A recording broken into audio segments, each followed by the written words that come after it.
Muy buenos días, mis preciosos hermanos. En esta ocasión prefiero hablar del tema del diezmo en este video. Ya les he mandado a ustedes un estudio vía WhatsApp, pero ahora prefiero hacerlo más extendido y con más lujo de detalles explicativos del diezmo en el Nuevo Testamento. Vamos a usar profusamente los testimonios de Ellen G. White.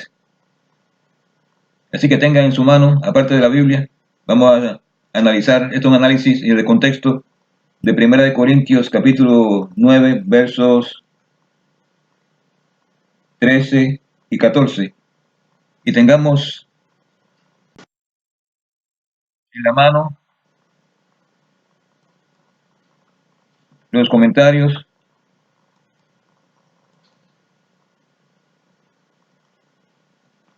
de Ellen G. White, Testimonio para la Iglesia número 1,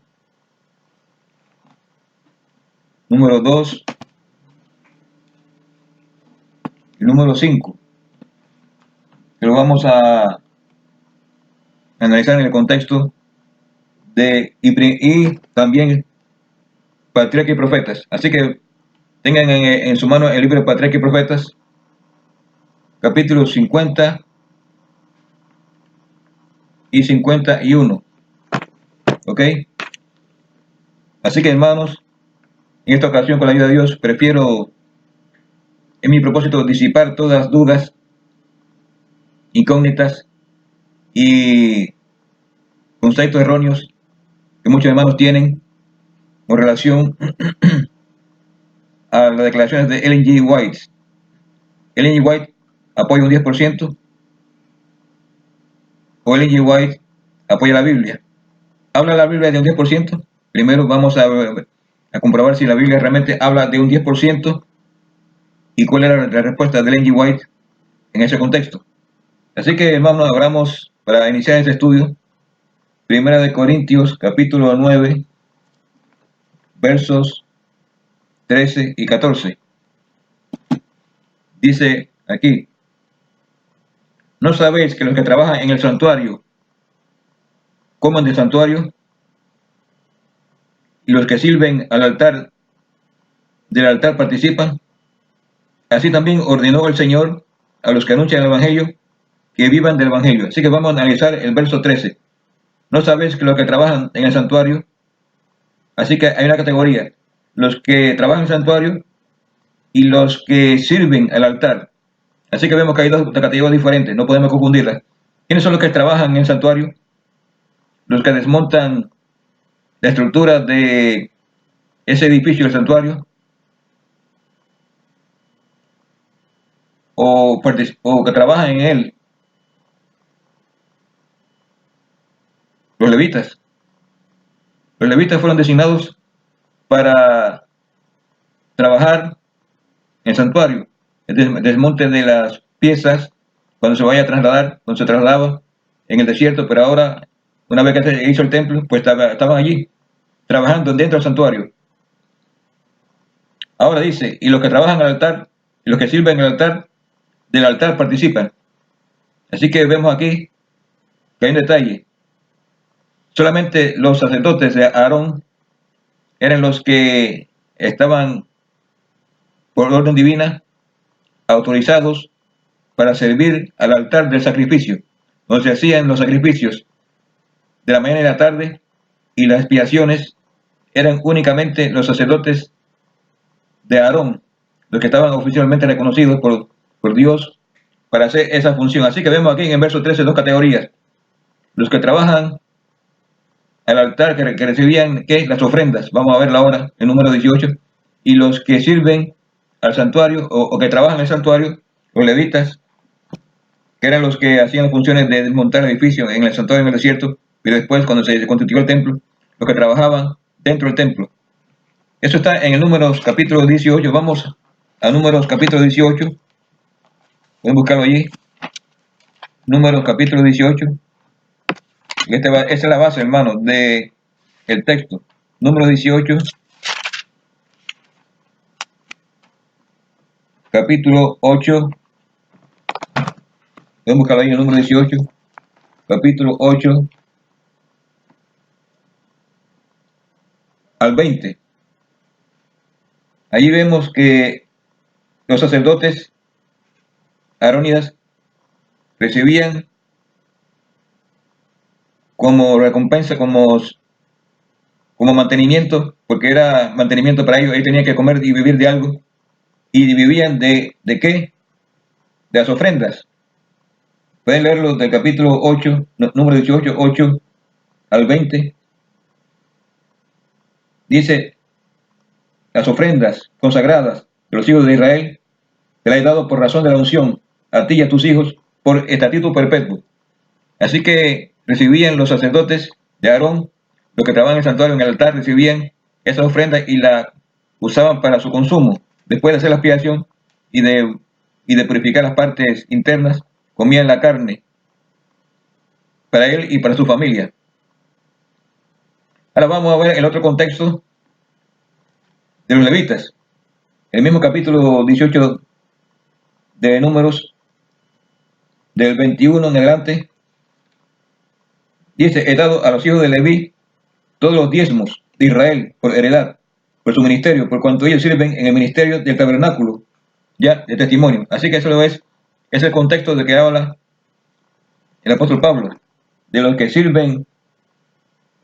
Volvemos al verso 13, los que trabajan en el santuario.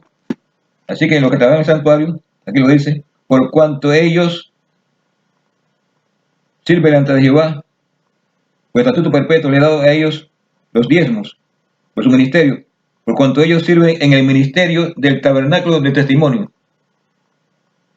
Los levitas he dado el servicio, mas los levitas harán el servicio, dice, y no llegarán al tabernáculo, y no llegarán los hijos de Israel al tabernáculo, al testimonio, por cuanto no lleven pecado por el cual mueran. Mas los levitas harán el servicio del tabernáculo del testimonio, y ellos llevarán su equidad, estatuto perpetuo por sus edades. Porque los levitas he dado por heredad los diezmos, por heredad, los diezmos de los hijos de Israel, que ofrecerán Jehová en ofrenda. Y pueden leerlo hasta el 24. Así que del verso 21 en adelante, habla del diezmo para los levitas, porque ellos no recibían. ¿Por qué el diezmo? Porque ellos no tenían tierra. Cuando José repartió la tierra a Josué, vemos allí que los levitas, por cuanto no tenían heredad, recibieron el diezmo por heredad. Esa era su recompensa. Por cuanto servían en el santuario, por tanto recibían el diezmo, por cuanto ellos no tenían tierra. Por tanto, lo que es la recompensa de ellos, sacar, dice, no comerán, y lo comerán en cualquier parte, por cuanto es vuestra remuneración, verso 31, por vuestro ministerio, el tabernáculo del testimonio. La remuneración, ahí se habla sacar. Así que ellos recibían un estipendio, como el que ofrece ahora, en conceptos modernos, los oficiales de gobierno reciben su estipendio por su trabajo. Igualmente, esto era, mis hermanos, una remuneración, verso 31, del hebreo sacar. Era una remuneración, un estipendio, en el concepto de su función ministerial en el santuario. Así que, aclarando esto, eso es lo que se refiere el apóstol Pablo, que el apóstol Pablo era, no se olviden que era un erudito consumado en la Torá. Así que se está refiriendo a la dispensación del Antiguo Testamento, de la Torá, y lo que le correspondía al sacerdote arónida y al levita. Y ahora vamos a ver el verso 14. Así también ordenó el Señor a los que anuncian el Evangelio que vivan del Evangelio. Interesante. Aquí él dice, ordenó el Señor. Eso es serio. Así que el apóstol Pablo aquí dice que ordenó. Así que el apóstol Pablo aquí recibió una orden. No sabemos cómo, pero aquí dice claramente, ordenó. Vamos a ver dónde está esa orden que dio el Señor. Y el contexto bíblico que tengo yo, en la Biblia mía de Reina Valera del 1909. El contexto me lleva a Mateo 10:10 y a Lucas 10:7. Así que vamos primero a Mateo 10:10 para ver esa orden. Y después vamos a Lucas 10:7. Primero Mateo 10:10. ¿Qué dice Mateo 10:10? No lleven alforja para el camino, ni dos ropas de vestir, ni zapatos, ni bordón, porque el obrero es digno de su alimento. Esa versión es del griego, que es trofes, alimento. Usted ha oído hablar de la palabra atrofia, atrofiado. Persona que no tiene nutrición suficiente, no tiene suficiente nutrición, por tanto, ese órgano que no se usa está atrofiado por falta de vitamina de alimentación. Y también, así que aquí se usa ese sentido, trofé, alimento. Es digno de su alimento. Así que vemos aquí que no es diezmo. Vamos a explorar después qué palabra se usa para diezmo en Hebreos capítulo 7. Vamos a ver después que Hebreos, terminemos aquí, vamos a Hebreos capítulo 7. Pero vamos ahora a Lucas 10:7. ¿Qué dice Lucas 10:7?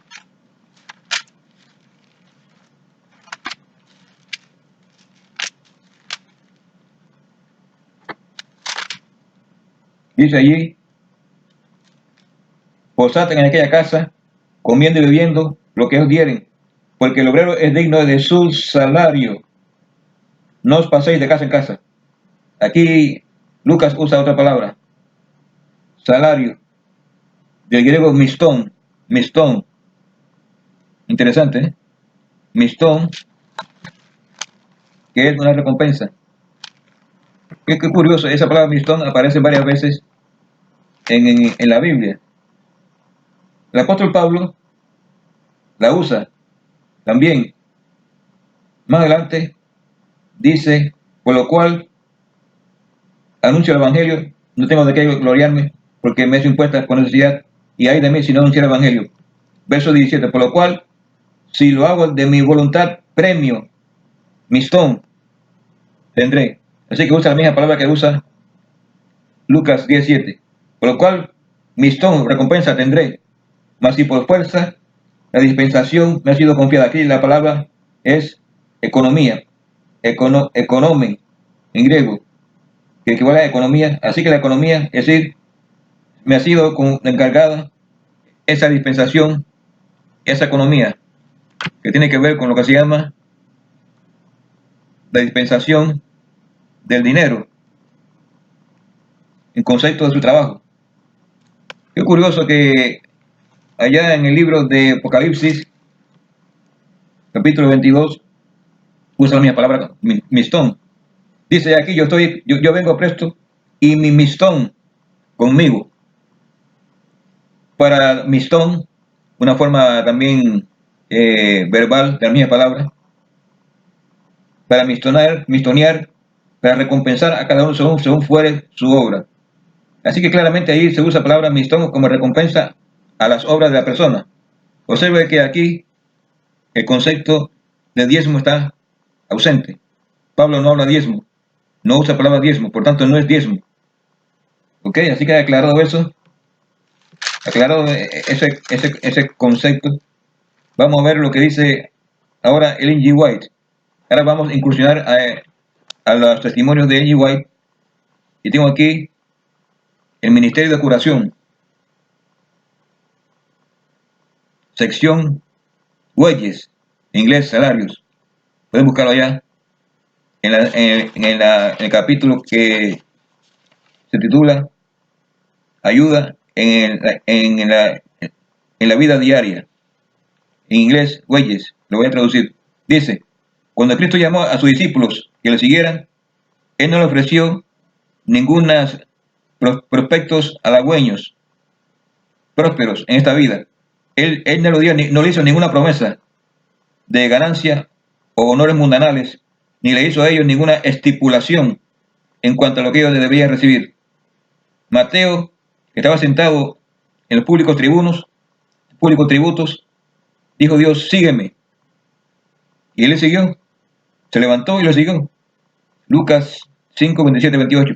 Mateo, sin embargo, no pidió, no exigió ningún salario igual a la cantidad recibida en su trabajo anterior. Sin cuestionar o dudar a Jesús, esto era suficiente para él seguirle, escuchar su palabra y estar con él. Así que eso fue con los discípulos previamente, que llamó. Cuando Jesús llamó a Pedro y su compañero que lo siguieran, inmediatamente ellos se levantaron y dejaron sus botes y redes. Algunos de estos discípulos tenían amigos que dependían de ellos para su apoyo, su aporte económico. Pero cuando recibieron la invitación del Salvador, ¿qué? Lo siguieron sin dudar. ¿Cómo voy a mantener a mi familia? Ellos preguntaron. Ellos no preguntaron eso. Ellos fueron obedientes al llamado. Y después de Jesús les dijo, cuando ustedes fueron llamados sin bolsa, sin cayado y sin zapatos, ¿les faltó algo? ¿Qué respondieron ellos? ¿Qué respondieron ellos? Búsquenlo ahí. Lucas 22:35. Nothing. Nada. Es decir, que ellos dijeron, nada nos faltó. Así que, ahora el White dice ahora, hoy el Salvador nos llama, como llamó a Mateo y a Juan y a Pedro a su trabajo. Si nuestros corazones son tocados por su amor, la cuestión de la compensación no será la parte más importante de nuestras mentes. Nos regocijaremos de ser colaboradores con Él y no temeremos confiar en su cuidado. Si nosotros ponemos nuestra fe en Dios, confianza, tendremos una clara percepción del deber, aspiraciones altruistas, unselfish aspirations, aspiraciones sin egoísmo. Nuestro trabajo, nuestra vida será actuada, movida por un propósito noble, que es levantarnos por encima de los motivos sórdidos.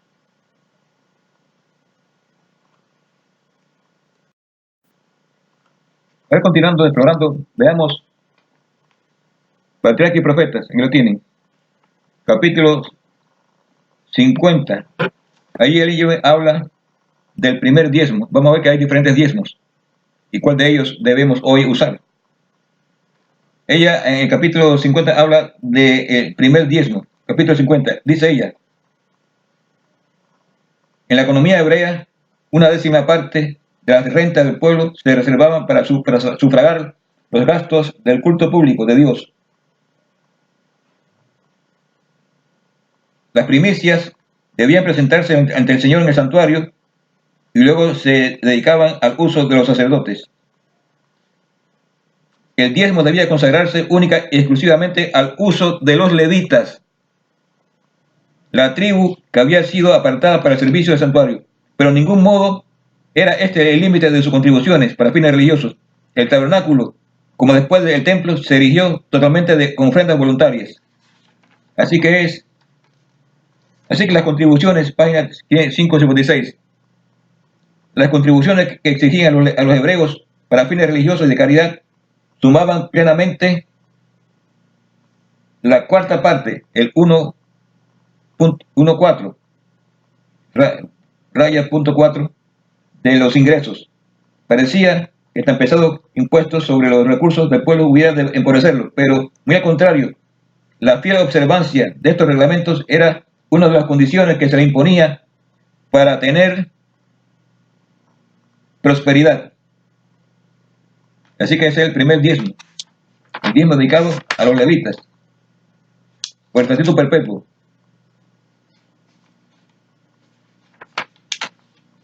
Así que en tiempo de Israel se necesitaban los diezmos y las ofrendas voluntarias para cumplir los ritos del servicio divino. Como ya dijimos, para los sacerdotes era la ofrenda y para los levitas el diezmo. Ahora vamos a la página capítulo 51. del mismo libro,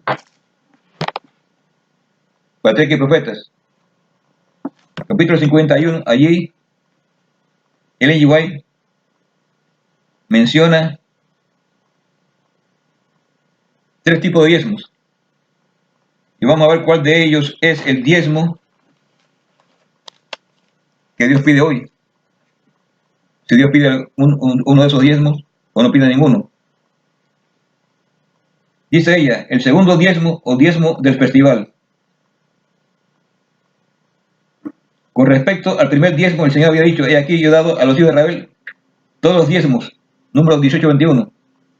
Pero acerca del segundo diezmo, mandó, y comerán delante de él, comerán delante de Jehová tu Dios, en el lugar que él escogiere para hacer habitar su nombre, el diezmo de tu grano, de tu vino, de tu aceite, y los primerizos de tus manadas, de tus ganados, para que aprendan a temer a Jehová tu Dios todos los días. Este es el segundo diezmo, que está allí en número Deuteronomio 12, capítulo 12, versos 11 a 19, y 14, versos 22 al 26, y 16, 11 a 14. Así que ese está en el código de Deuteronomio, los diezmos segundo. Ahora dice, página 570, léala conmigo. Busca el libro, hermano, y léala conmigo, para que se convenza de esta verdad. Durante 2 años debían llevar este diezmo o su equivalente en dinero al sitio donde estaba el santuario. Observe que el diezmo no era dinero, sino que podían comprarlo en equivalente para comerlo allí, pero no era para no era para dar dinero, sino para comprar en equivalente y darlo en equivalente en dinero y comprar allí equivalente dinero para comprar. Vamos a ir leyendo. Después de presentar una ofrenda de agradecimiento a Dios y una porción específica para el sacerdote, el ofrendante debía usar el remanente para un festín religioso, en el cual debía participar los levitas, los extranjeros, los huérfanos y las viudas. Se proveía así para las ofrendas de gracias y los festivales de las celebraciones anuales, y el pueblo debía frecuentar la sociedad de los sacerdotes y levitas a fin de recibir instrucción y ánimo en el servicio de Dios. Pero cada tercer año, este segundo diezmo debía emplearse en la casa para agasajar a los levitas y a los pobres, como dijo Moisés. Busca ahí Deuteronomio 26:12. ¿Qué dice Deuteronomio 26:12? ¿Ya lo tienen? Dice, cuando hubieres acabado de diezmar todo el diezmo de tus frutos en el año tercero, el año del diezmo, observe como dicen ahí, el año del diezmo, tercer año, el año del diezmo. Darás también al levita, al extranjero, al huérfano y a la viuda, 4 categorías de personas que recibían beneficio del diezmo. Anótenlo allí. En el tercer año, el levita, extranjero, huérfano y la viuda, y comerán en tus villas y se saciarán. Así que ese es el tercer diezmo. Cada tercer año debía emplearse en estas personas. Estas personas, por tanto, no pagaban diezmo. Estas personas eran beneficiarios del diezmo, porque no tenían seguro social como hoy. No había seguro social, no había Social Security del gobierno. Por tanto, se hizo esa provisión de Dios del diezmo para esas personas mencionadas, esas 4 categorías que ya leímos. Pueden buscarlo ahí y márquenlo. Deuteronomio 26:12. El IVA dice que es cada tercer año. Así que la ley de Dios daba al pobre derecho sobre cierta porción del producto de la tierra, del diezmo. Cualquiera estaba autorizado para ir cuando tenía hambre al sembrado de su vecino y a su huerto viñedo para comer del grano de la tierra hasta satisfacerse. Obraron de acuerdo con este permiso los discípulos de Jesús. Así que escuche esto. Busquen Mateo 12:1. Obraron de acuerdo con este permiso los discípulos de Jesús cuando arrancaron espigas y comieron del grano al pasar por un campo en cierto día del sábado, toda la recogida de espigas, huérfano y el huerto y el viñedo pertenecían a los pobres. Ese contexto de Mateo 12, 1 que está en Deuteronomio 23, 25. Así que lo hicieron dentro del contexto de la ley. Así que no hubo ninguna violación, ni en sábado ni un día. Estaba autorizado por la ley hacerlo cuando tenían hambre. Ahí no especificaba ningún día. Podía hacerlo incluso el sábado. ¿Ok? Así que para resumir, el primer diezmo, número 18-21, levitas únicamente. Segundo diezmo, Deuteronomio 14, 22-26, 12, 11 al 19 y 26, 11, 14 para el festival. Tercer diezmo, anótenlo, Deuteronomio 14, 28, 26, 12. Era para los pobres las 4 categorías que ya mencionamos. Para los levitas, el huérfano, las viudas y los pobres. 4 categorías de personas que no trabajaban, no tenían, por tanto, no tenían ¿qué? No tenían tierra. Porque cuando no tenían tierra y no tenían ganado para dar su ofrenda, tenían derecho por ley a recibir el diezmo para su mantenimiento. ¿No es maravilloso ese plan? ¿Era Cristo levita? Vamos a hacer esa pregunta. ¿Cristo debía diezmar? En ninguna parte. ¿En qué categoría estaba Cristo? Levita, pobre, huérfano, pobre, viuda, o de los fariseos y saduceos y los doctores de la ley. Cristo no estaba en esa categoría. Cristo estaba en la categoría más pobre. Cristo estaba en la categoría de las personas que no tenían tierra ni ganado. Por tanto, por ley, debía recibir los beneficios del diezmo. Aun cuando aquellos días había cierta distorsión económica, cierto desajuste. Y Cristo, por tanto, recibía ayuda de las mujeres que le daban sostenimiento propio a su ministerio. Ya es otro tema. Pero vemos que ahí había, porque en los días de Cristo había cierta distorsión, no se estaba aplicando rigurosamente la ley y se estaba violando la ley de Moisés con respecto al diezmo y la distribución diezmo a las personas más necesitadas. Así que vamos ahora a Hebreos 7, analizar allí un concepto que se escapa y que es el sacerdocio según Melquisedec.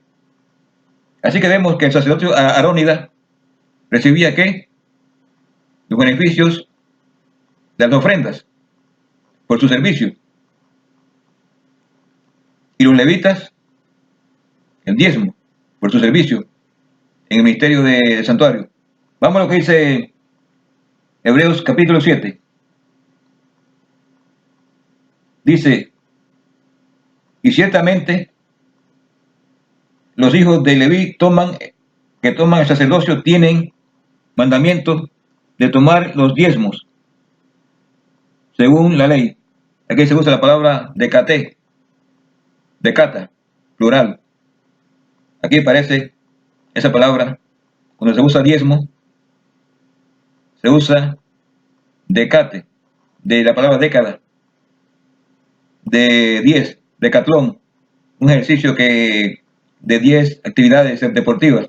Así que esa palabra décata es raíz griega, significa 10. Así que volviendo a Hebreos 7:5, los levitas tienen sacerdocio, tienen derecho de tomar la decata, los diezmos del pueblo. Y vamos a ver verso 8. Dice, aquí ciertamente los hombres mortales toman decata, los diezmos.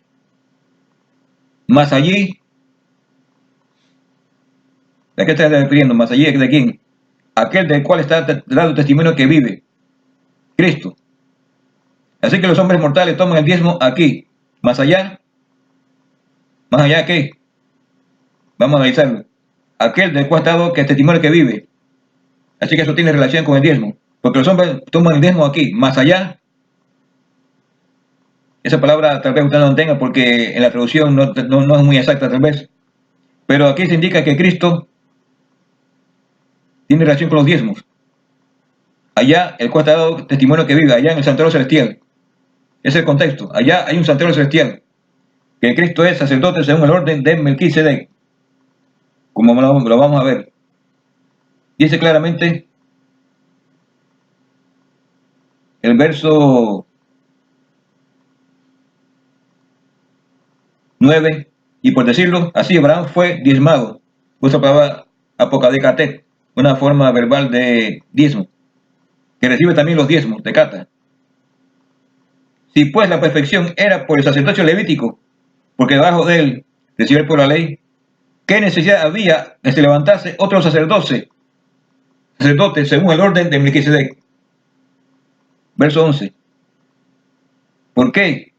Ahora viene la parte más importante, el verso 12 que quiero analizar. Pues mudado, cambiado el sacerdocio, necesario era que también se hiciera cambio de ley. Así que aquí se contrasta dos leyes y dos sacerdocios. ¿Cuál?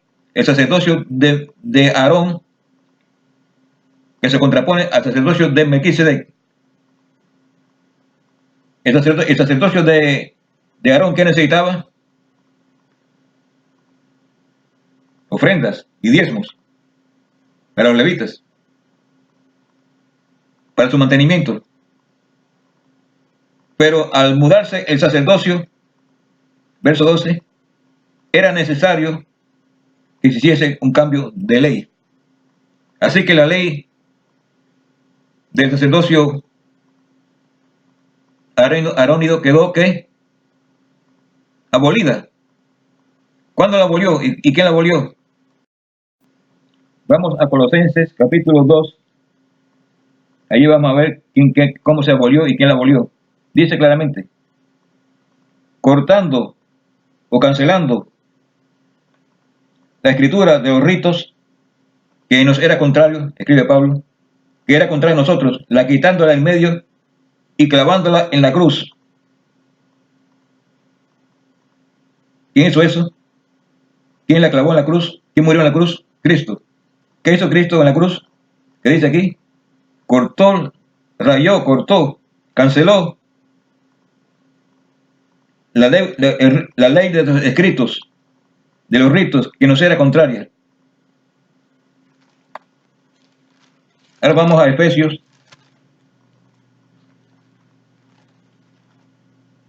A Efesios capítulo 2, verso 15.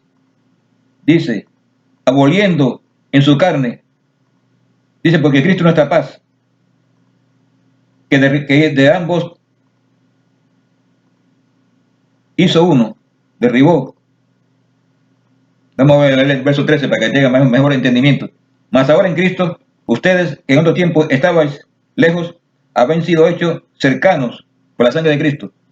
Porque Él es nuestra paz, que de ambos hizo uno, derribando la pared intermedia de separación, aboliendo la ley ritual en su carne, la ley de los mandamientos conforme a ritos, para edificar en sí mismo los dos un solo hombre, así que claramente acá el apóstol Pablo, un erudito en la ley, especifica que Cristo clavó en la cruz los ritos y sacrificios. ¿Qué cosa esos ritos y sacrificios? ¿Qué significaba? Los ritos del templo, ¿ok? Que se hacían diariamente. ¿Qué se hacía diariamente? Se llevaba el corderito o la cabra o cualquier sacrificio que se hiciera equivalente, y ahí el sacerdote lo mataba. ¿Y qué hacía con esa carne? La comía. Era el sustento. Y para los levitas el diezmo, por cuanto era su ministerio en el santuario. ¿Qué pasó cuando Cristo clavó eso? Lea conmigo Daniel, hermano. Vamos a Daniel, estamos estudiando el libro de Daniel en este trimestre, los adventistas. Vamos a un texto clave, Daniel, que tiene que ver con este sistema de abolición de ritos. Daniel, capítulo 9,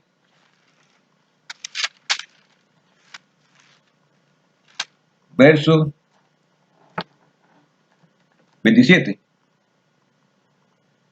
Habla de la última semana. En otra semana, que es la 70ª, confirmará el pacto a muchos. Y a la mitad de la semana, que dice ahí, hará cesar ¿qué? El sacrificio y la ofrenda. Después, con la muchedumbre de las abominaciones será desolar, y esto hasta una entera consumación, y ya se derramará sobre la edad terminal sobre el pueblo. Así que esta frase es contundente. Hará cesar el sacrificio y la ofrenda. ¿A qué alude eso? Eso se refiere a eso mismo, a los ritos, a los sacrificios. Ya dice el sacrificio y la ofrenda. Así que Cristo, ya lo leímos, Colosenses y Efesios, derribó la ley, abolió en su sacrificio en la cruz la ley conforme a ritos. Ya no hay que hacer más ritos después de la muerte de Cristo, aunque se siguieron haciendo, de acuerdo a lo que vemos Hebreos capítulo 7, es debido a que ellos no entendieron. Así que en esencia, Cristo, que es sacerdote según el orden de Melquisedec, no requiere sacrificios, no requiere ofrendas ni diezmos. Punto. Muchos dicen, no, el diezmo no. Eso es erróneo, eso es errado. Porque el diezmo era parte del sistema levítico de los ritos. Parte esencial para mantenimiento. Observa que era para el mantenimiento de los levitas y la ofrenda para los sacerdotes. Ese era su único objetivo, no tenía ningún objetivo. Ese es su único objetivo y estaba limitado al servicio del templo y para ese tipo de personas. Cuando se abolió el sacerdocio levítico, el sacerdocio de Arónigo, Hebreos capítulo 7, verso 12, vuelvo, léalo conmigo. Pues cambiado el sacerdocio, era necesario que se cambie también la ley. ¿Qué ley? ¿Qué ley es esa? Aquí el contexto me manda a Números 18. Números 18. Números 18, 21 y 26, que es el contexto de Hebreos capítulo 7, verso 5, y verso 8, 12, y todos los textos que hablan del diezmo. Es Números 18, 21 y 26. Así que claramente, una vez que se mudó el sacerdocio, listo. ¿Para qué pagar el diezmo? Yo sé que muchas personas no aceptan esto, pero esta es la palabra de Dios, hermano. Si usted no acepta esto, usted tiene problemas. Porque ya analizamos el contexto de 1 Corintios, que el apóstol Pablo, 1 Corintios 9, 14, que el contexto es Mateo 10, 10 y Lucas 10, 7. Cristo ordenó eso, porque Cristo ordenó diezmo en ninguna parte. ¿Por qué Cristo no ordenó diezmo? Interesante. ¿Quién fue el que clavó? ¿Quién fue el que dio la ley del diezmo y la Torá en el Antiguo Testamento? ¿Quién fue el que inspiró a los profetas y dio la ley en el Sinaí? Cristo.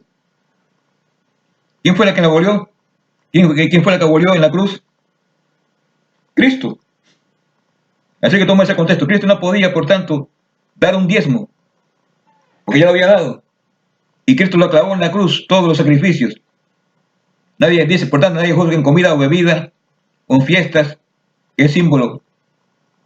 Y la realidad es Cristo, dice el apóstol Pablo. Así que claramente, ya hemos resumido acá. Y espero espero que esto sea conclusivo para ustedes, de que el diezmo en el Nuevo Testamento está abolido. Cristo lo clavó en la cruz. Ya hemos analizado esos textos y analice los textos.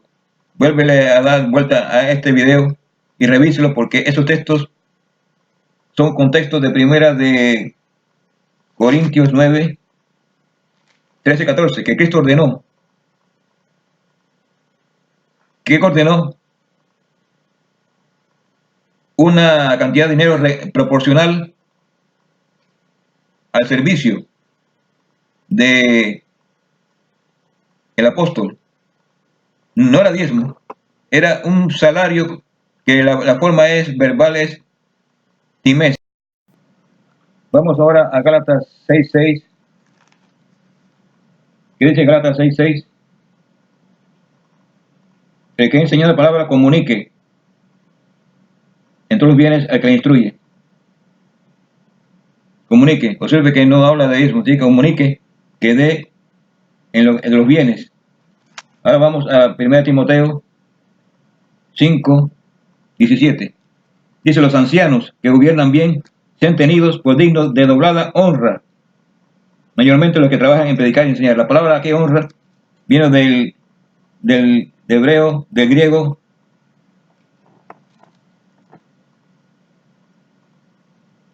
que dice aquí, timos. En 1 Timoteo 5:17 dice: los ancianos que gobiernan bien, que sean tenidos por dignos de doblada times, honra o precio. Esa misma palabra que aparece en Hechos. Vamos, Hechos capítulo 5, verso 2. Dice: mas un varón llamado Anías vendió una posesión y defraudó del precio, sabiéndolo también su mujer, y trayendo una parte le puso a los pies del apóstol. Así que vemos que defraudó del precio. Allí no era diezmo, es la palabra times, que se traduce correctamente como precio. Así que fijó un precio, times, y de ese precio, pues que dio. Observe que en ninguno de estos conceptos, palabras, se usa la palabra decaté. La palabra decaté está brillando por su ausencia. Muchos usan el texto de Mateo 23 para corroborar que Cristo apoyaba el diezmo. Ese texto está mal usado, esa exégesis está esforzada. Leamos conmigo: hay de vosotros, escribas y fariseos, hipócritas, porque diezman, aquí la palabra es apodecaté, lamenta y aledendo y derrabáis y dejáis lo que es más grave de la ley, a saber, el juicio y la misericordia. Esto es muy importante y no dejar lo otro. Así que aquí se habla de que diezmaban. ¿Qué concepto este? Diezmos, que estaba todavía vigente la ley de Deuteronomio 18, que era la ley que aplicaba al sacerdocio levítico, sacerdocio arónido. Así que estaba vigente todavía el diezmo, porque estaba vigente todavía el sacerdocio en los días de Cristo. Cristo todavía no había muerto, no había clavado la ley. Así que estaba vigente todavía ese sistema de diezmo y de sacerdocio arónida, que vivía del diezmo y ofrendas. Así que eso, para que ustedes entiendan el contexto, que ese está muy mal aplicado.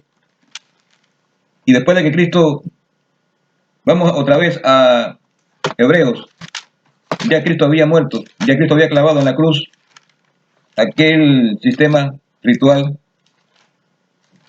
decadente, porque no producía ningún beneficio, por cuanto tenía que hacerse que diariamente, por cuanto eran mortales, tenía que hacer los sacrificios, porque Cristo lo hizo, por tanto, una sola vez y para siempre, y ya no hacía falta más sacrificios, porque Cristo es sacerdote según el orden de Melquisedec. ¿Un sacerdocio qué? ¿Qué tipo de sacerdocio es? Eterno, inmutable, que no tiene necesidad de hacer sacrificios continuamente, porque ya lo hizo una vez y para siempre en la cruz. Vamos otra vez a Hebreos capítulo 7. Por tanto, dice aquí, aquel del cual se dice que es la tribu, el cual nadie asistió al altar. Pues mudado el sacerdocio, era necesario que se hiciese también cambio de ley. Así que el modelo, al morirse, así que Cristo, al clavar el sacerdocio, se instituyó un nuevo sacerdocio, que no requiere sacrificios, no requiere, por tanto, ofrenda ni diezmo, que es el sacerdocio de Melquisedec, el cual dice, el cual es hecho, verso 16, conforme a la ley del mandamiento carnal, el cual no es hecho, oiga esto, el cual no es hecho conforme a la ley del mandamiento carnal. ¿Qué mandamiento carnal se refiere? Mandamiento carnal del rito de ofrendas, sino que según la virtud de vida indisoluble. por cual se dice él, tú eres sacerdote eternamente según el orden de Melquisedec. Verso 18. El mandamiento anterior ciertamente se anula. ¿Qué mandamiento anterior era? Si Cristo era sacerdote según el orden de Melquisedec, un nuevo orden, el mandamiento anterior era era el sistema, el orden arónido anterior. Esto se refiere al verso 18. El mandamiento de Cristo, el orden de Melquisedec, el mandamiento anterior que instituía el sacerdocio arónido, ciertamente se anula por su flaqueza e inutilidad. Verso 18. Porque la ley nada lo perfeccionó. Verso 19. Mas lo hizo la introducción de mejor esperanza, la cual nos acercamos a Dios. Por lo cual no fue sin juramento. Porque los otros sacerdotes ciertamente lo hicieron, fueron sin juramento. Fueron sacerdotes. Mas este con juramento dice, Señor, el que juró y no se arrepentirá, tú eres sacerdote eternamente, según el orden de Melquisedec. Por tanto, el mejor testamento es este, fiado, es Jesús.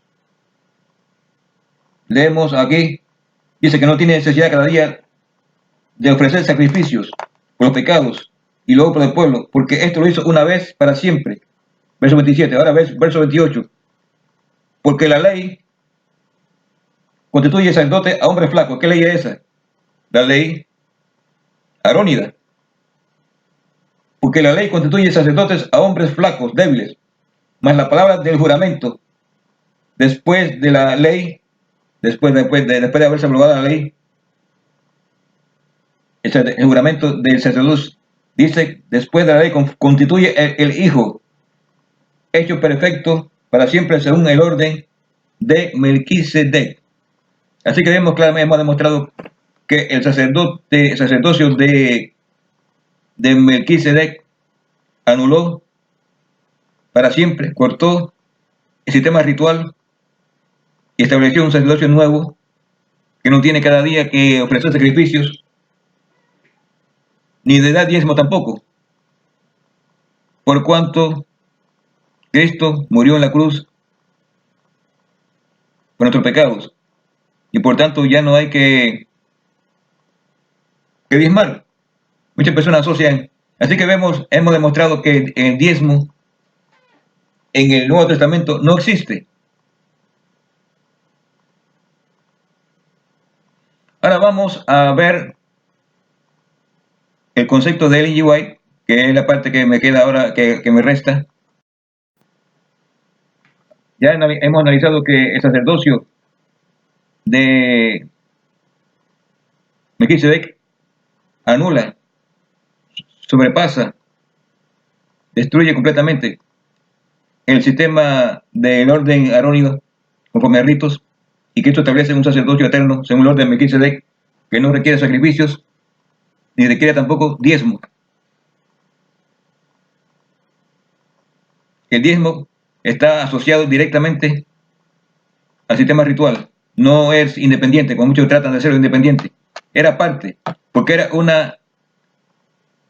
un salario que recibía como un jefe de gobierno, un oficial que recibe un estipendio por su trabajo. Ese era su estipendio. Claramente lo dice ahí, de un número 1831. Sacar significa remuneración que recibía de acuerdo a su oficio. Y cuando terminó el oficio, ¿para qué diezmo? Si ya se derogó el trabajo aquel, el oficio, ya no hay más oficio de levita. Ahora tenemos el orden de Melquisedec. Vamos ahora a funcionar en los libros de Ellen G. White, testimonio número 1, 2 y 5. En el tiempo que me queda ahora, que casi ya un cuarto de hora. Vamos a ver lo que dice Ellen G. White acerca de el diezmo. Ella llama dadivosidad sistemática o benevolencia sistemática. Dice el plan, testimonio número 1, página 175. Testimonio para la iglesia de la Odisea. El plan de la benevolencia sistemática agrada a Dios. Se me llamó la atención a los días de los apóstoles y vi que Dios había trazado el plan mediante el descenso de su Espíritu Santo, y que por medio de su Espíritu había instruido a su pueblo con respecto al sistema de la dadivosidad. Ahí en la página ahora, en el apéndice, dice dadivosidad sistemática. Dice claramente ahí, en los primeros días del mensaje, hombres impelidos por sus urgencias salieron a predicar y dependían de su propio trabajo y de sus ofrendas voluntarias. El método era incierto, espasmódico y fluctuante. Temprano, en 1859, se hizo sentir la necesidad de desarrollar un plan más sólido y el tema fue estudiado con mucha atención. Así que los pioneros estudiaron ese plan de acuerdo a la Biblia. De este análisis surgió, ellos analizaron esto, surgió análisis que es bíblico, no teológico, análisis de la Biblia. Léanlo ahí, en la página 618, testimonio número 1. Surgió el plan conocido como benevolencia sistemática, en armonía con 1 Corintios 16:2, busque ahí, 1 Corintios 16:2. De acuerdo a ese plan, armonía con este texto de 1 Corintios 16:2, se recomendó que se hicieran donaciones regularmente cada primer día de la semana. Observa que no dicen sábado. Que hicieran donaciones regularmente cada primer día de la semana, que es el domingo.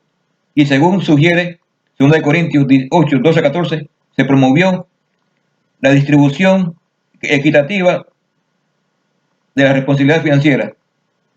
Ahora vamos a ver lo que dice 1 Corintios 16:2. Búsquelo ahí conmigo, por favor, tenga la amabilidad. 1 Corintios 16:2 dice, en cuanto a la colecta para los santos, haced usted también de la manera que ordené a la iglesia de Galacia. Cada primer día de la semana, domingo, cada uno de ustedes aparte en su casa, guardando por la bondad de Dios lo que pudiere, porque cuando yo vaya no se hagan colectas. Este es, por tanto, el texto clave que usaron los adventistas después de ese análisis de 1 Corintios 16:2, que debía usarse el plan de benevolencia sistemática. Observe que aquí no hay diezmo, es benevolencia sistemática. Y en armonía con esto, cada persona debía poner regularmente, cada primer día de semana, una cantidad aparte. Así que el plan recibió acogida favorable. Y en esta página recibe también la aprobación del Espíritu de Profecía. Así que esto es claro. Vamos ahora a Testimonio para la Iglesia, tomo 3. Ahora en la página, lo que lo tienen conmigo, habla conmigo en la página 428. Dice, todos pueden sentir que son capaces de hacer una parte para llevar a cabo la preciosa obra de salvación. Ese es el capítulo diezmos y ofrendas. No vamos a leerlo todo, pero ustedes pueden la parte más esencial. Dice, cada hombre y cada mujer puede llegar a ser un tesorero del Señor. Un tesorero, cada uno. Un agente para satisfacer las demandas de la tesorería. Dice el apóstol, cada uno de vosotros aparte algo se me haya prosperado y guárdelo. 1 Corintios 16:2. Otra vez usa el mismo texto. Por este sistema se alcanzan grandes objetivos. Si todos lo aceptaran, cada uno sería un tesorero de Dios vigilante y fiel, y no faltarían recursos para llevar a cabo la gran obra de proclamar el último mensaje de amonestación al mundo. Ese es los días de ella. Los días de Ellen G. White. Hoy no, hoy la Adventista no está proclamando ningún mensaje. Por tanto, esto es completamente inoperante. No se aplica, por tanto, 16.2. Se aplica otro sistema de recolección de dinero que no es bíblico, no es inspirado. Así que continúo. Dice, si el plan de benevolencia sistemática fuera adoptado por cada persona y llevado plenamente a cabo, habría una constante provisión en la tesorería. Los ingresos afluirían como una corriente continua, alimentada por rebosantes fuentes de generosidad. Ahora quiero brincar ahora el capítulo Benevolencia Sistemática. El que tenga el libro en español, 449. Benevolencia Sistemática.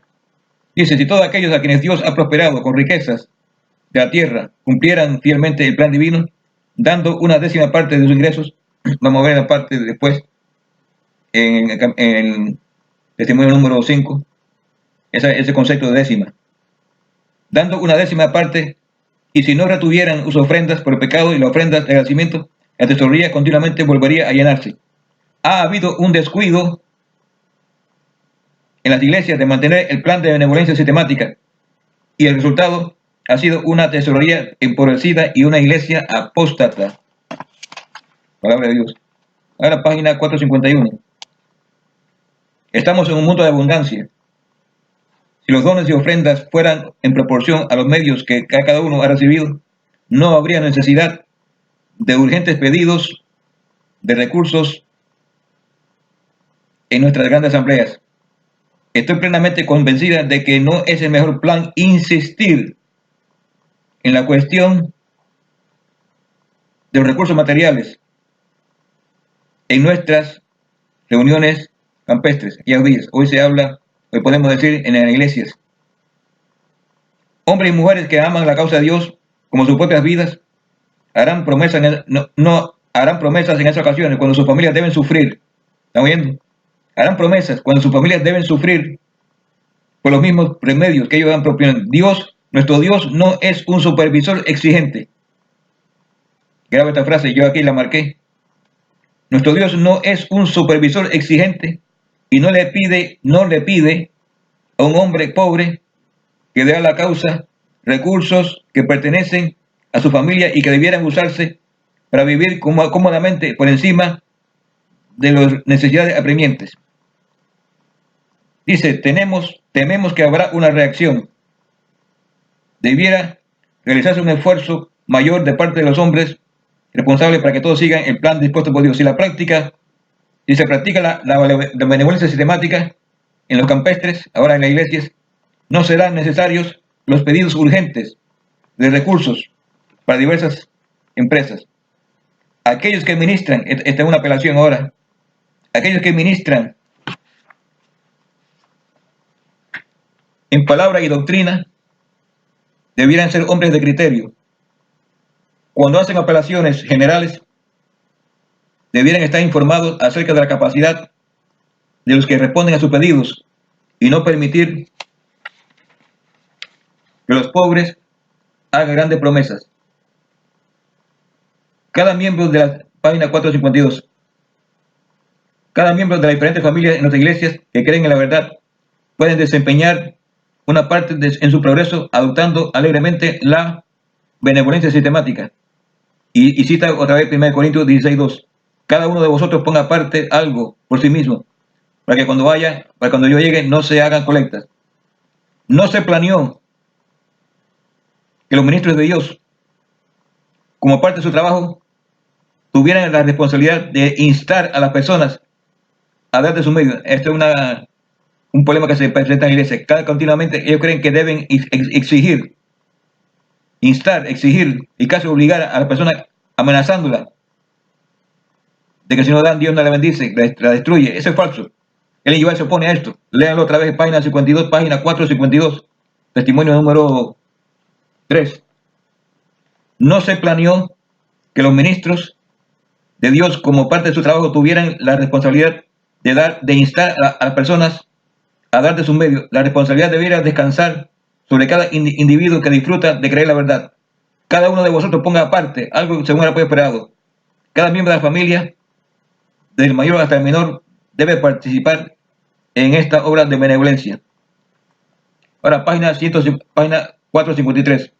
El apóstol Pablo sugiere el primer día de la semana, oigan esto, domingo, como un momento apropiado para reexaminar las bendiciones, la providencia y la prosperidad y el temor de Dios.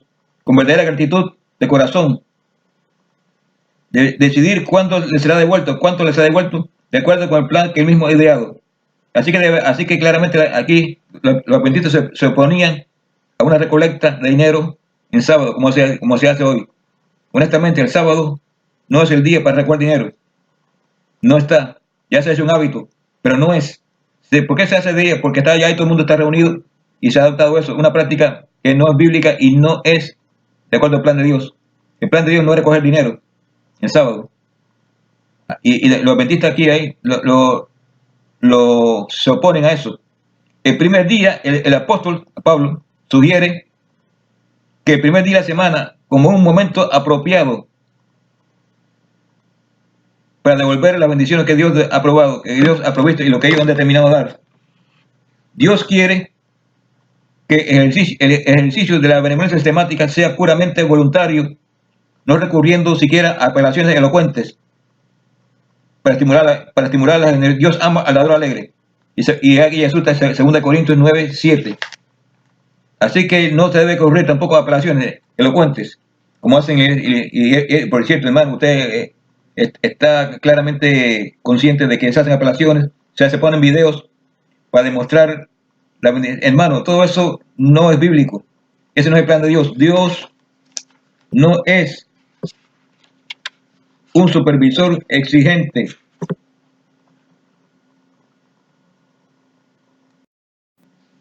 Marca en la página 451, testimonio número 3. Dios no es un supervisor exigente. Después vamos a hablar un poquito acerca de la exigencia. Ahora, para terminar, quiero examinar el testimonio número 5. Los que lo tienen, ábralo en la página 139.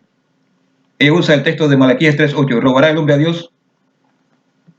Este testimonio se hizo del año 1882 a 1890, cuando ya la iglesia adventista ya había impuesto un diezmo. Observa que no es por análisis, no fueron los pioneros, fue la misma jerarquía que impuso el diezmo. Y vamos a ver cuál es la respuesta de Ellen G. White. Si ella apoyó eso o se mantuvo firme al análisis bíblico de 1 Corintios 16:2. Dice el Señor, página 139. ¿Robará el hombre a Dios? El Señor ha ordenado que la difusión de la luz de la verdad en la tierra dependa de los esfuerzos voluntarios y las ofrendas. La historia de Ananías y Zafira nos es dada para que podamos comprender el pecado del engaño en relación con nuestros donativos y ofrendas. Ellos habían prometido voluntariamente dar una porción de su propiedad, pero cuando tuvieron recursos se negaron a cumplir. Las ofrendas voluntarias y el diezmo constituyen el ingreso del Evangelio.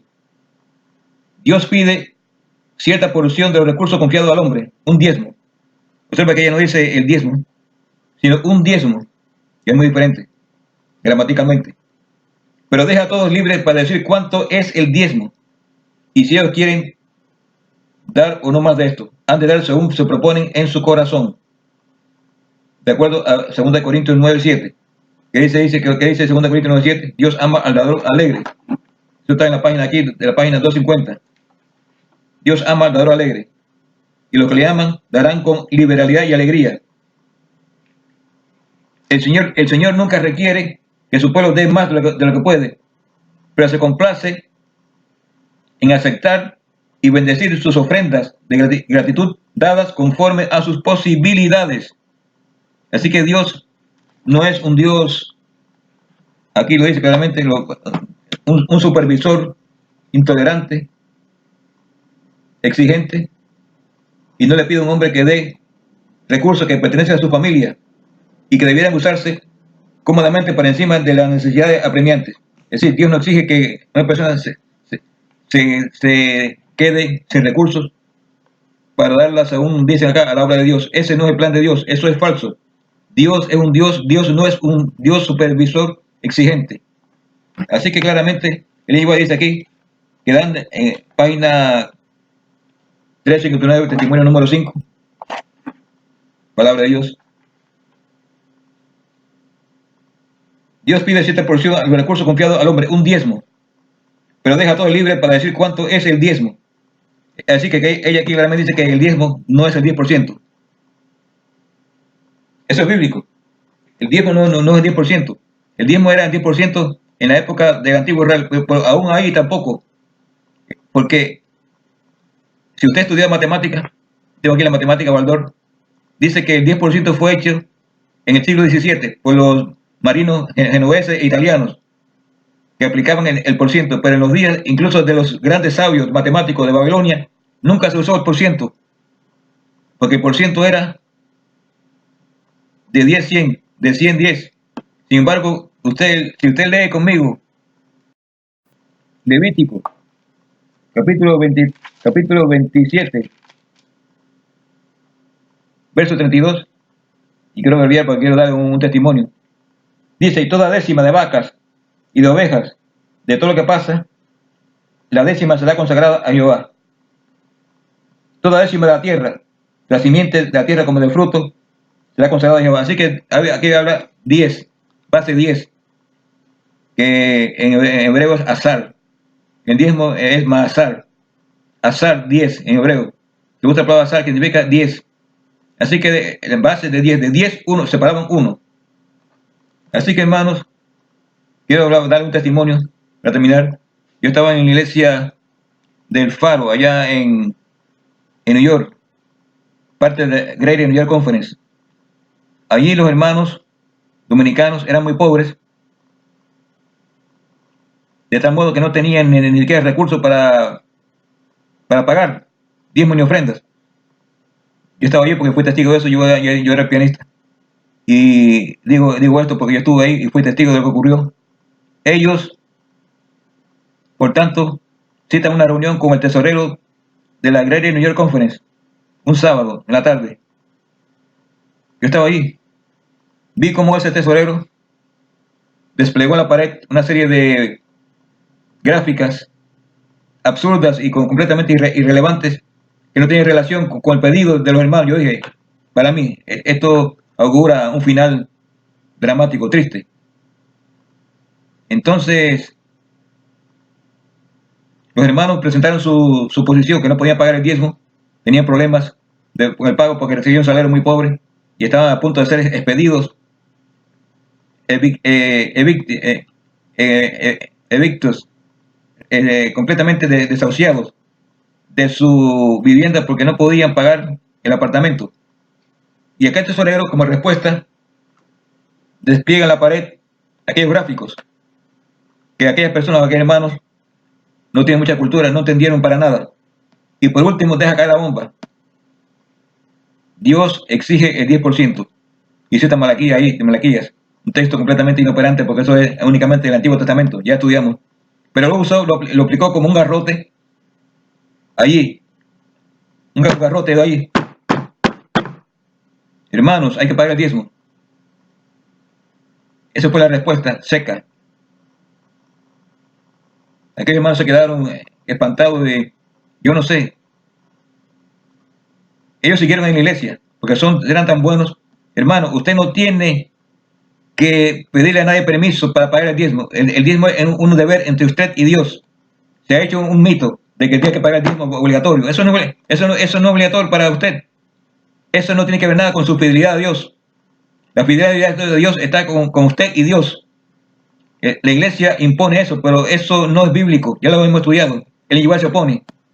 El igual dice, Dios no es un supervisor exigente.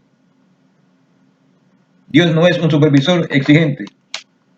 Y no le pide a un hombre recursos que pertenecen a su familia y que debieran usarse para vivir cómodamente por encima de las necesidades apremiantes de la vida. Así que aquellas personas, buenos amigos, pero un poco tontos, con todo respeto, porque tenían que pedir permiso a una autoridad cuando eso es antibíblico. Yo no tengo que pedir permiso a Dios para nada. Eso es un deber de Dios conmigo, si quiere hacerlo. Y Dios no pide, no, Dios, el 10% no está exigido. Las finanzas del Antiguo Testamento, en el Nuevo, el orden de Melquisedec, ya estudiamos, no exige eso. Hay un nuevo orden. un nuevo orden que rompió con el orden antiguo de Aarón y estableció un nuevo orden de Melquisedec, que es basado en la misericordia y el amor y la ofrenda voluntarias. Entonces, quiero dejar el testimonio esto porque este es el final, ya ustedes escucharon, de lo que dice Ellen G. White. Por cierto, Ellen G. White dijo esto cuando la iglesia ya había adoptado el diezmo. Y Ellen G. White, la cita que usa ella es que Dios exige un diezmo. Ella para no contradecir a la iglesia y no ir en contra de la iglesia. Ella dice, sí, Dios exige un diezmo. Pero ¿qué pasa? ¿Qué pasa con ese diezmo? Que usted es libre de decidir cuánto es el diezmo. Así que ella entendía claramente que no era 10%. Usted es libre de decidir cuánto es el diezmo. Y si quieren dar o no más de esto, han de dar según se proponen en su corazón. Listo. Léalo, testimonio número 5. Así que cualquier cita que usted oiga que el igual menciona el diezmo, ella no dice que es el 10%, sino que es un sistema basado en la benevolencia sistemática que cada persona da de acuerdo a lo que se propone en su corazón, según de Corintios, según el libro, según el texto clave de 1 Corintios, 2 Corintios 9:7. Dios ama al dador alegre. Ese era el concepto en la época del Antiguo Testamento. Del Nuevo, en la Iglesia Apostólica, era la alegría de dar. No la restricción. Aparte, recuerden que el diezmo era para los levitas que no tenían tierra. Ese concepto. Porque cuando no tenían tierra, el diezmo era su heredad, por orden de Dios, para su mantenimiento. Porque ellos dependían del trabajo de la agricultura, la ganadería, y no tenían los levitas ese recurso. Por tanto, se hizo el arreglo de dar diezmos para los levitas y la familia. O sea, que no era la levita solo, era la familia, el tío, el abuelo, nieto, bisnieto, era una familia compuesta por una gran cantidad de descendientes que vivían en las comunidades en las cuales ellos vivían, y allí entonces los hermanos de Israel le llevaban ahí el diezmo a su casa, en carretas, no al templo. Es un error, es un concepto erróneo. Le llevaban así que ya hemos estudiado eso, no quiero incursionar en el diezmo del Antiguo Testamento, ya lo hemos estudiado, revíselo. Así que hermano, revise este casete que me tomó el trabajo, ya una hora casi, de explicarles. No lo eche por tierra. Analice los textos que le he usado de Ellen G. White y de Practique Profetas y de los testimonios de Dios. Observe que es testimonio para la iglesia, no de Ellen G. White, testimonios de qué es los testimonios, hermano. Lea Apocalipsis 19:10. Allí le va a decir usted quién es el testimonio. Habla conmigo ahí, habla conmigo. La Biblia en Apocalipsis 19, verso 10. ¿Y cuánto termino? ¿Qué dice allí? Apocalipsis 19:10. Y yo me eché a los pies para adorarle, y me dijo, no lo hagas. Yo soy siervo contigo y con tus hermanos, que tienen el testimonio de Jesús. Adora a Dios, porque el testimonio de Jesús es el espíritu de la profecía. Así que cuando hablamos testimonios para la iglesia, significa testimonios del espíritu de profecía, testimonios de Cristo a la iglesia, escrito por Ellen G. White. Ella lo escribió, por supuesto, pero fue inspirado. Así que no son palabras de ella. Es inspirado, y cada cita que ella usa, como hemos acá usado, es basada en la palabra de Dios. Así que usted primero lea, estudie la palabra de Dios. Este consejo que le doy para terminar. Y después acuda a los testimonios que hemos leído y usted verá que hay una gran armonía. No se contradicen. Los testimonios confirman la palabra de Dios que vive y permanece para siempre. Así que usted debe buscar, antes que nada, un sí, sí. Y cuando usted vea que diga un sí, sí, debe que buscar que sea un así, dice Jehová. Muchas gracias por escuchar. Mi nombre es Leonardo Domenech, un investigador bíblico. apasionado del estudio de la Biblia y del Espíritu de Profecía, nacido en un hogar adventista, estudiando. Yo nací leyendo los libros de Ellen G. White, estudiando esto, y cada día lo he madurado más. Y este estudio lo he hecho madurado porque Dios ha puesto en mi corazón que hay que hacerlo, porque muchos hermanos están confundidos y tienen errores con respecto a este tema, que con la ayuda de Dios espero que se haya aclarado en su mente. Y no me pongo el diezmo. Usted puede seguir diezmando si lo desea, pero el problema no es ese. El problema está que si tiene un así dice Jehová, y vemos que no está aprobado, que no hay diezmo en el Nuevo Testamento. Ni Cristo diezmó, ni Pablo lo diezmó, no recibió esa orden, ni nunca se diezmó, ni los pioneros adventistas tampoco diezmaron tanto lo que se considera diezmo 10%. Era una dadivosidad sistemática basada en 1 Corintios 16:2. Muchas gracias. Esto es todo. Que Dios los bendiga, hermanos, ahora y siempre. Amén.